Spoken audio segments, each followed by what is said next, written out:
Assalamualaikum warahmatullahi wabarakatuh. Kami di sini dari kelompok 2 yang berokotan saya sendiri yaitu Muhammad Afan Abdillah dan Mbak Ika Firdausi Aini Mahmuliana akan mempresentasikan makalah kami yang berjudul Prinsip Kasih Sayang, Empati, dan Keadilan. Baik, langsung saja menuju yang pertama yaitu kasih sayang.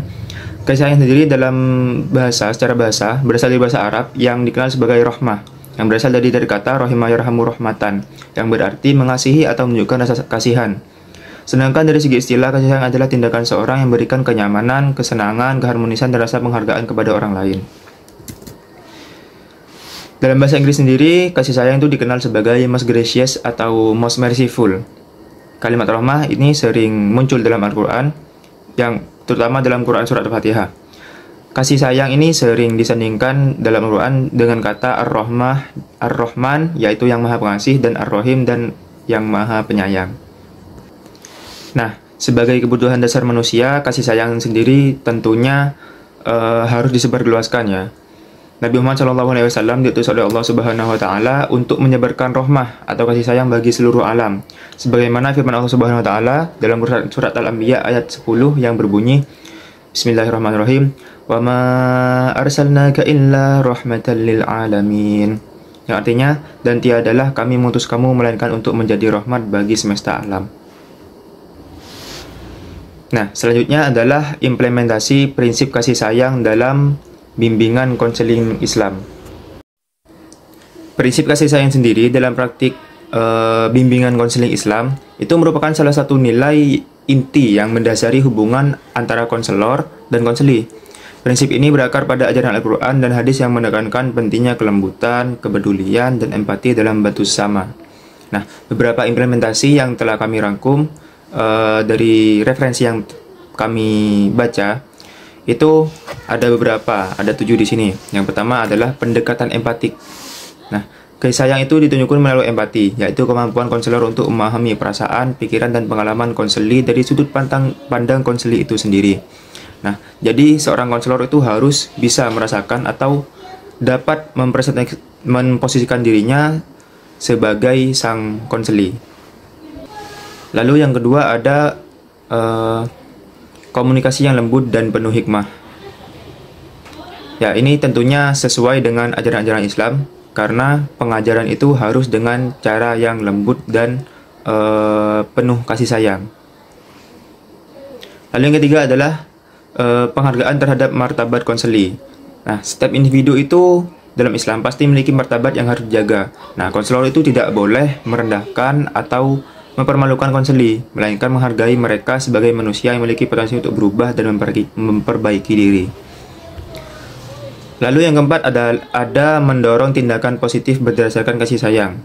Islam mendorong perbuatan baik dan kasih sayang antar manusia. Konselor berusaha memotivasi konseli untuk meningkatkan perilaku positif melalui bimbingan yang berlandaskan kasih sayang, seperti sabar, pemaaf, dan tolong-menolong. Selanjutnya adalah konseling yang berdasarkan nilai-nilai tauhid. Nah, di sini maksudnya adalah kasih sayang dalam Islam juga berhubungan erat dengan tauhid, yaitu keyakinan kepada Allah dan sebagai satu-satunya Tuhan di alam semesta ini. Nah, konseling yang berbasis kasih sayang ini menekankan bahwa setiap masalah bisa diatasi dengan mengandalkan kekuatan spiritual melalui pendekatan kepada Allah seperti doa dan ibadah. Nah, selanjutnya adalah pemaafan sebagai bagian dari penyelesaian masalah. Nah, seorang konselor itu juga harus bisa memaafkan perbuatan sang konseli, yang mana ini akan mempengaruhi psikologis dari sang konseli itu sendiri. Yang mana ketika perbuatannya dimaafkan, sang konseli akan termotivasi untuk melakukan atau sang konseli akan termotivasi untuk menghentikan atau bertaubat dari perbuatannya. Lalu yang terakhir adalah pendampingan yang konsisten. Nah, kasih sayang itu ditunjukkan melalui pendampingan dan yang berkesinambungan. Konselor tidak hanya membantu konseli dalam satu sesi saja, melainkan terus-menerus mengawasi perkembangan mereka dengan penuh kasih sayang dan perhatian. Selanjutnya adalah definisi dari empati. Para ahli sendiri berbeda-beda dalam mendefinisikan empati ini. Tapi mereka memiliki dasar yang sama, yaitu empati adalah kepedulian terhadap perasaan orang lain. Di sini menurut Ainsberg, empati adalah suatu perasaan atau emosi yang sejalan dengan perasaan orang lain. Dari Goleman, empati adalah kemampuan untuk memahami perasaan dan masalah orang lain serta berpikir dari sudut pandang mereka sambil tetap menghargai perbedaan yang ada. Yang ketiga dari Oxley, empati adalah perasaan yang mencerminkan emosi yang sama dengan orang lain melalui proses mental seperti imitasi, simulasi, proyeksi, atau imajinasi. Nah, ketika kita ingin berempati, kita harus memposisikan perasaan kita pada orang yang ingin kita beri empati tersebut. Empati dalam ajaran Islam sendiri adalah perilaku yang sangat dianjurkan. Bukan hanya kepada manusia, tapi seluruh manusia, dan juga bahkan terhadap manusia, hewan dan tumbuhan. Nah, Al-Quran dan hadis sendiri itu menekankan nilai-nilai seperti kesetiakawanan, persaudaraan, rasa sosial, keadilan, tolong-menolong, dan lain sebagainya. Ini tentunya sangat mendukung kepada empati sebagai perilaku yang sangat dianjurkan dalam Islam.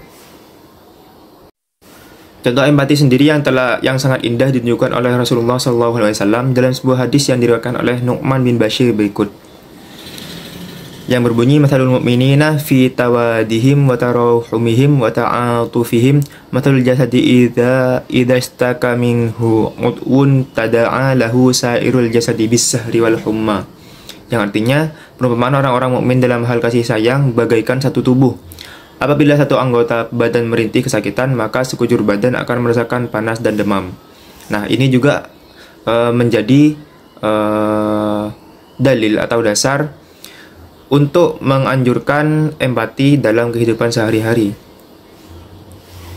Selanjutnya adalah penerapan empati dalam proses bimbingan konseling Islam. Nah, penerapan empati sendiri ini dalam proses bimbingan konseling Islam sangat berperan penting karena akan membangun ikatan yang kuat atau hubungan yang kuat antara konselor dan klien dan konseli.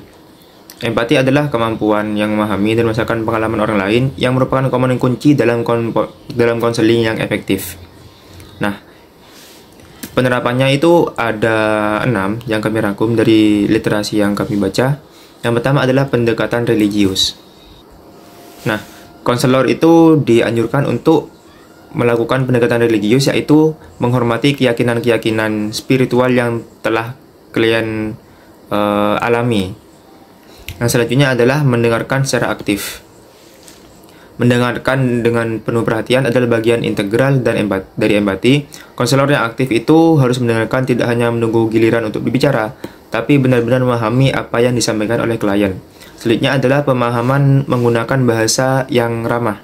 Nah, ini tentunya juga berkorelasi dengan kasih sayang tadi, yang mana seorang konselor itu dianjurkan untuk menggunakan bahasa yang ramah untuk mendapatkan hati supaya sang konseli itu bisa membuka diri.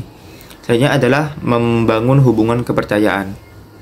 Nah, konselor itu juga harus membangun kepercayaan seorang konseli, yang mana seorang konselor itu harus memupuk rasa kejujuran, konsistensi, dan komitmen untuk menjaga kerahasiaan informasi yang diberikan oleh klien.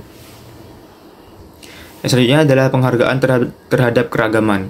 Ya, tentunya kita sebagai makhluk sosial pasti memiliki perbedaan-perbedaan, yang mana konselor ini dalam bimbingan konseling harus menghargai perbedaan-perbedaan yang ada, terutama perbedaan dia sendiri dengan sang konseli. Selanjutnya adalah mengintegrasikan ajaran Islam. Nah, Islam sendiri itu mengajarkan nilai-nilai yang sangat baik seperti kasih sayang, toleransi, saling menghormati, dan lain sebagainya, yang harus diintegrasikan dalam proses konseling. Konselor sendiri dapat menggunakan contoh-contoh dari Al-Quran dan hadis untuk memberikan inspirasi dan dorongan kepada klien, sehingga mereka merasa lebih terhubung dengan ajaran Islam dalam menghadapi masalah mereka. Baik, yang selanjutnya adalah keadilan. Mengenai keadilan ini akan disampaikan oleh teman saya, Mbak Ika Firdausia ini Mulyana. Adil dalam Al-Quran dapat diungkapkan dalam beberapa kata, yaitu al-adlu al-qistu, yang dapat diartikan yaitu tidak memihak, sama berat sepatutnya dan tidak berat sebelah serta tidak sewenang-wenang. Adil yaitu berarti sama memperlakukan dengan tidak membeda-bedakan antar individu dengan individu yang lainnya. Sedangkan dalam konteks bimbingan dan konseling, adil merujuk pada seorang konselor yang bersikap memberikan perilaku yang setara, objektif, dan tidak memihak kepada semua klien. Nah, keadilan berarti konselor itu memastikan bahwa setiap klien diperlakukan dengan rasa hormat dan tidak ada diskriminasi berdasarkan latar belakang sosial, budaya, agama, jenis kelamin, ataupun status lainnya. Nah, prinsip keadilan sendiri mengharuskan konselor untuk membuat penilaian yang objektif dan bebas dari bias pribadi. Terdapat beberapa tantangan keadilan dalam bimbingan konseling Islam. Yang pertama yaitu bias pribadi dan prasangka. Nah, mencegah bias pribadi yang tidak disadari oleh konselor itu merupakan masalah yang besar. Seperti nilai pribadi, budaya, atau keyakinan agama dapat menyebabkan bias ini terjadi jika tidak disadari oleh konselor itu sendiri. Nah, konsep keadilan dan objektivitas dapat terganggu jika konselor secara tidak sadar mendukung atau menerima klien dengan perspektif seperti ini. Hal ini harus diatasi karena dapat mempengaruhi keputusan yang dibuat selama konseling. Yang kedua yaitu perbedaan latar belakang dan budaya sosial. Nah, klien yang datang dari berbagai latar belakang budaya, etnis, dan sosial mungkin memiliki nilai dan pandangan yang berbeda-beda tentang masalah tertentu. Perbedaan ini bisa menjadi sebuah tantangan bagi seorang konselor dalam menerapkan prinsip keadilan. Karena kurangnya pemahaman tentang budaya klien yang bersangkutan bisa menyebabkan keputusan yang tidak adil dan tidak sesuai dengan apa yang diharapkan oleh sang klien. Yang ketiga yaitu konflik antara nilai agama, hukum, dan kebijakan formal. Nah, dalam beberapa situasi, konselor mungkin menemukan bahwa prinsip-prinsip keadilan menurut ajaran Islam berbeda dengan prinsip-prinsip dan kebijakan hukum yang ada dengan agama lain. Hal ini dapat menyebabkan masalah moral. Konselor haruslah memutuskan apakah akan mengikuti aturan formal atau menerapkan prinsip keadilan Islam, agar mereka dapat memberikan bimbingan yang tepat sesuai dengan prinsip-prinsip yang diinginkan oleh klien. Yang keempat yaitu ketidakseimbangan kekuasaan. Nah, ketika terdapat suatu ketidakseimbangan kekuasaan, maka mungkin merasa sulit untuk berbicara secara bebas jika konselor merasa lebih dominan atau berkuasa. Nah, konselor yang tidak memperhatikan ketidakseimbangan ini mungkin tanpa sadar memaksakan pendapatnya kepada seorang klien dan tidak memberikan klien pendapat yang sesuai dengan apa yang diinginkan. Nah, penting bagi konselor untuk memahami dinamika kekuasaan ini dan menciptakan lingkungan yang kondusif serta aman bagi seorang klien. Yang kelima yaitu penyampaian nasihat yang tidak memihak. Nah, konselor kadang-kadang dihadapkan oleh situasi yang rumit di mana mereka harus memberikan nasihat tentang berbagai hal seperti perselisihan dalam keluarga atau antar teman dan lain sebagainya. Nah, sangat penting bagi seorang konselor untuk tetap netral dan tidak memihak dalam situasi seperti ini. Namun, menjaga posisi netral dalam menjadi seorang konselor itu memang sulit, terutama ketika salah satu pihak lebih aktif atau mendominasi proses konseling. Nah, konselor harus berada di tengah-tengah dan memberikan penilaian yang objektif dan memastikan bahwa semua pihak itu yang terlibat didengar dan diperlakukan dengan adil. Yang keenam yaitu kurangnya pendidikan dan pelatihan khusus. Nah, tidak semua konselor itu menerima pelatihan khusus tentang bagaimana menerapkan prinsip keadilan dalam konteks Islam. Nah, kekurangan pendidikan formal atau pelatihan ini dapat membuat seorang konselor itu kesulitan memahami bagaimana menjaga keseimbangan atau keadilan Islam dalam praktik konseling profesional yang ada pada saat ini.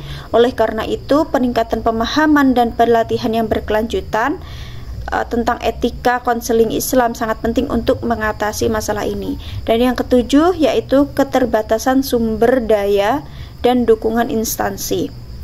Nah, keterbatasan sumber daya seperti waktu yang tidak mencukupi, fasilitas dan akses informasi yang tidak memadai juga menghambat keadilan konseling. Konselor mungkin kesulitan memberikan pelayanan yang adil dan menyeluruh jika mereka tidak memiliki cukup waktu untuk benar-benar memahami keadaan klien atau tidak mendapatkan dukungan institusional yang cukup. Nah, sangat penting bagi lembaga konseling maupun konselornya untuk menyediakan lingkungan yang kerja yang mendukung konselor untuk melakukan prinsip keadilan.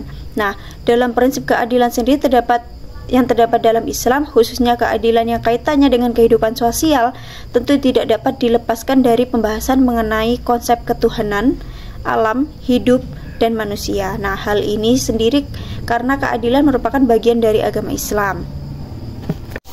Korelasi prinsip kasih sayang, empati, dan keadilan dalam bimbingan konseling Islam. Nah, bimbingan konseling Islam dalam konteks Islam sendiri mengintegrasikan nilai-nilai spiritual dengan prinsip-prinsip psikologis untuk membantu seorang individu menghadapi berbagai macam tantangan kehidupan. Nah, kasih sayang sendiri dalam Islam diartikan sebagai rahmah, yaitu konsep sentral dalam Islam yang mencerminkan hubungan antara Tuhan dengan umatnya serta antar manusia dengan manusia yang lainnya. Nah, kasih sayang dalam bimbingan konseling sendiri juga meliputi pemahaman tanpa penghakiman. Konselor yang menunjukkan kasih sayang cenderung lebih peka terhadap perasaan dan kebutuhan yang dibutuhkan oleh seorang klien, sehingga klien merasa diterima dan diperhatikan. Nah, dalam bimbingan konseling juga empati sangat penting karena membantu konselor untuk memberikan dukungan yang lebih tepat dan relevan. Dalam prakteknya, empati dapat diekspresikan melalui mendengarkan aktif dan memberi umpan balik yang tepat. Ini menunjukkan kepada klien bahwa seorang konselor itu benar-benar mendengarkan dan menghargai pengalaman mereka dan memperkuat hubungan yang ada dengan mereka. Dengan demikian, empati adalah elemen penting dalam bimbingan konseling Islam. Nah, sedangkan keadilan sendiri dalam bimbingan konseling Islam itu juga mencakup perlakuan yang konsisten. Konselor yang adil akan menerapkan pendekatan yang sama terhadap semua klien.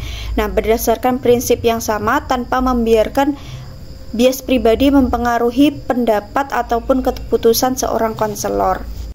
Ketiga prinsip ini yaitu kasih sayang, empati, dan juga keadilan akan sangat melengkapi satu sama lain. Kasih sayang menciptakan dasar hubungan yang kuat, sedangkan empati memperdalam pemahaman antara konselor dengan klien, dan keadilan itu menjamin perlakuan yang setara bagi semua individu. Dalam konteks kelompok, prinsip kasih sayang, empati, dan keadilan ini berperan dalam membangun kepercayaan dan solidaritas. Nah, korelasi dari ketiga aspek ini adalah bahwa kasih sayang dan empati menciptakan lingkungan yang mendukung dan aman bagi seorang klien untuk terbuka, sedangkan keadilan memastikan bahwa semua klien itu diperlakukan sama dan setara tanpa ada bias pribadi. Ketika ketiga hal ini berjalan dengan selaras, maka konselor dapat memberikan bimbingan yang lebih efektif, etis, dan berdampak positif bagi perkembangan klien. Baik, sekian presentasi dari kelompok kami mengenai prinsip kasih sayang, empati, dan keadilan. Kami mohon maaf apabila ada kesalahan yang disengaja maupun tidak disengaja. Terima kasih banyak atas perhatiannya. Kami pamit undur diri. Wassalamualaikum warahmatullahi wabarakatuh.